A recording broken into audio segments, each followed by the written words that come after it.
What the heck happened to this guy? Ricky said sadly, his goofiness smacked away.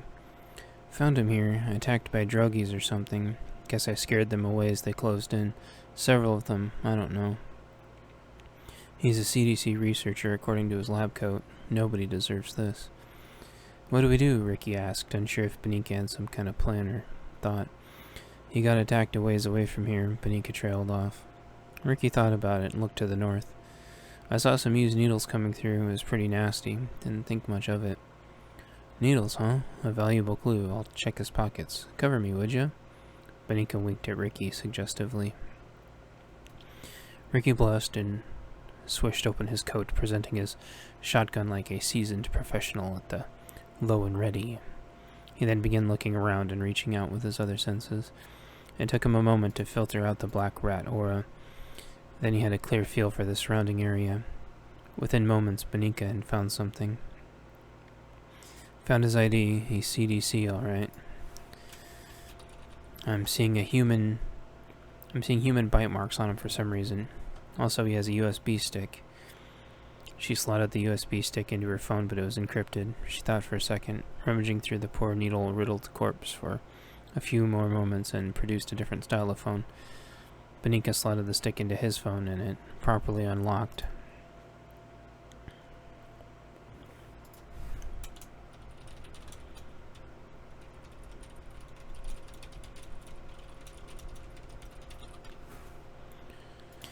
According to his ID, he's some kind of field researcher, and I have access to his notes. He was out trying to gather live data for their lab. Apparently the CDC is still functional here north a bit, working on viruses as if the area hasn't been handed on a silver platter to the clowns. Doesn't say where it is, though. There we go. It's gotta be by the needles I found. Somewhere in that area. It's built like a fortress in plain sight. It's fairly easy to miss. I think we could find it. Together? Benika smirked at him and snipped. Well, I can't let you go alone. It's too dangerous, of course. Off they went. Off they went in the general direction Ricky felt they were supposed to go in, as well as partially from memory. Well, I do appreciate the help. I sure don't want to let this poor guy's death be in vain. He was probably only trying to help. I guess we're lucky we avoided whoever did this on the way here, but now, going to find out whoever did it and return this data to the CDC. Benika hummed. The needles. You think he walked into a trap, or they jumped him? Ricky hadn't thought of it. They were from all different directions. I'd say he was ambushed, lured, or tricked somehow to where they could close the distance on him. I don't think they led him into something they manufactured that could do that. At least I hope not. Ricky grimaced as he imagined something shooting tons of used druggy needles full of who knows what into his body. They both shuddered, Benika thinking something similar at the same time. Benika, with her gloved hands, carefully pulled out each one of the needles and put them in a cardboard box she found, so hopefully nobody could get hurt on them. With some spray paint she found, she put a crude trio of outward-facing semicircles, joined by a circle in the middle. She hoped people would understand what that meant. Ricky found a shovel and dug as best of a grave as he could, and Benika finished going through his pockets to get his belongings to hand off to his friends if they hopefully found them. Ricky set him in the grave as respectful as he could, then put some dirt over him and the plant that had been there before the research worker occupied the spot. With the scientists safely in the ground, they both silently vowed to be careful so they didn't get ambushed or have traps sprung on them. Chapter 13. Traveling Companions. Late afternoon. The duo traveled silently, Ricky enjoying Benika's company and Benika having things on her mind that Ricky couldn't even guess. He resolved to focus extra hard for both of them so they wouldn't get trapped or ambushed. Ricky had tried to factor how long the walk would take, but he didn't think about it hard enough. They walked for an hour or two, then the sun started to set. Ricky decided to break the silence. Hey Benika, do you want to be traveling at night? Why, you can see well enough, can't you? Ricky thought about it. Well enough to see, but not if we had to fight off a moderate-sized mob. Ricky regretted not quite thinking this through earlier, then continued. I think we still have a few more miles until we're in their territory. We're sort of halfway now. In all likelihood, if we traveled together, it would be where the researcher got attacked. Ricky thought about the poor researcher traveling all this way, fearful for his life, tracked by druggy psychopaths. Or stalked? Stalked by druggy psychopaths. He thought in his head, who would attack people with tons of syringes and try to bite them? Ricky quickly pushed it out of his mind. Whoever these people were, they were going to go down hard. It was against everything he believed in. Benika broke the chain of thoughts in Ricky's head. Yes, let's find a place to hunker down. We'll enter their portion first thing in the morning. Maybe they'll still be sleeping and we can catch them fairly by surprise. Ricky let out a sigh of relief as quiet as he could. He hated being out at night without his hundreds of buddies helping him. Ricky reached his senses out and couldn't detect Benika's helpers either.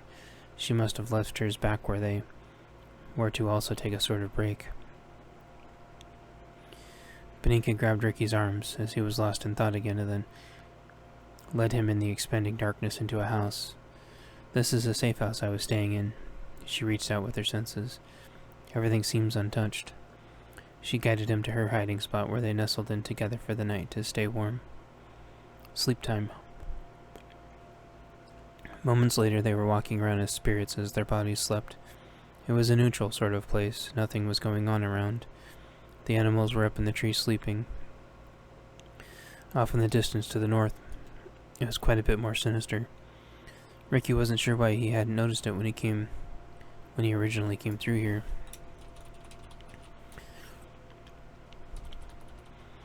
Benika looked at him and seemed to understand. Ricky turned around to face where they came and saw Benika's aura in the distance to the south, where her little friends were operating. As foreign as it was to him, he still longed to return.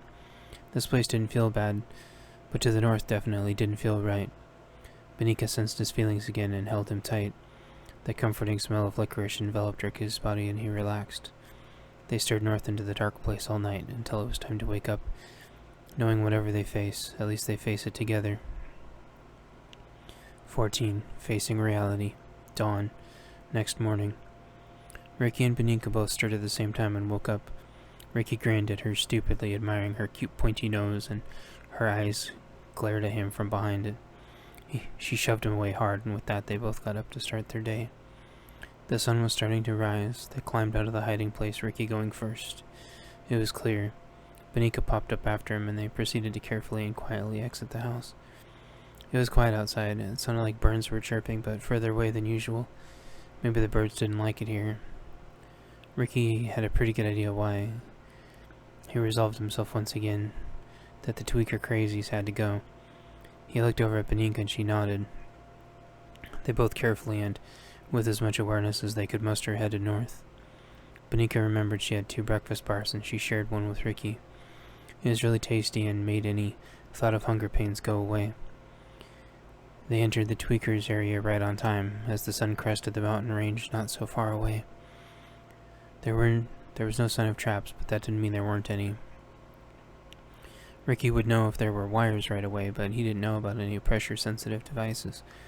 It was unsettling to be here. It drove Ricky's nerves crazy, like everything was moving at different frenetic speeds at the same time. Ricky resolved that he must have been so focused on escape and finding safety that he had completely blanked out how awful this place felt. He wanted to ask Benika if she remembered anything through here before, but decided it was a bad idea. It wasn't long before they came up on their first person. Benika noticed it first. They were laying on the ground acting like they were sleeping or unconscious. This immediately took Ricky aback and he got his shotgun low and ready. He looked at Benika and she shook her head. She obviously didn't like this. Ricky remembered he had a pig axe and a bladed crowbar in his coat the whole time. He chuckled to himself how he could carry so much weight and always forgot about it. He tapped Benika on the shoulder and let his shotgun hang and held out the pig axe and bladed crowbar to her. She made an exaggerated motion of thinking super difficultly as to which she wanted. She took the pig axe, waved it around in the air a little bit, handed it back, and took the bladed crowbar. Her eyes lit up, and it appears as if they had found a winner. They both looked back at the person laying on the ground and saw from the sunlight that the person had several needles poking out of each of the abnormally long arms of their sleeves.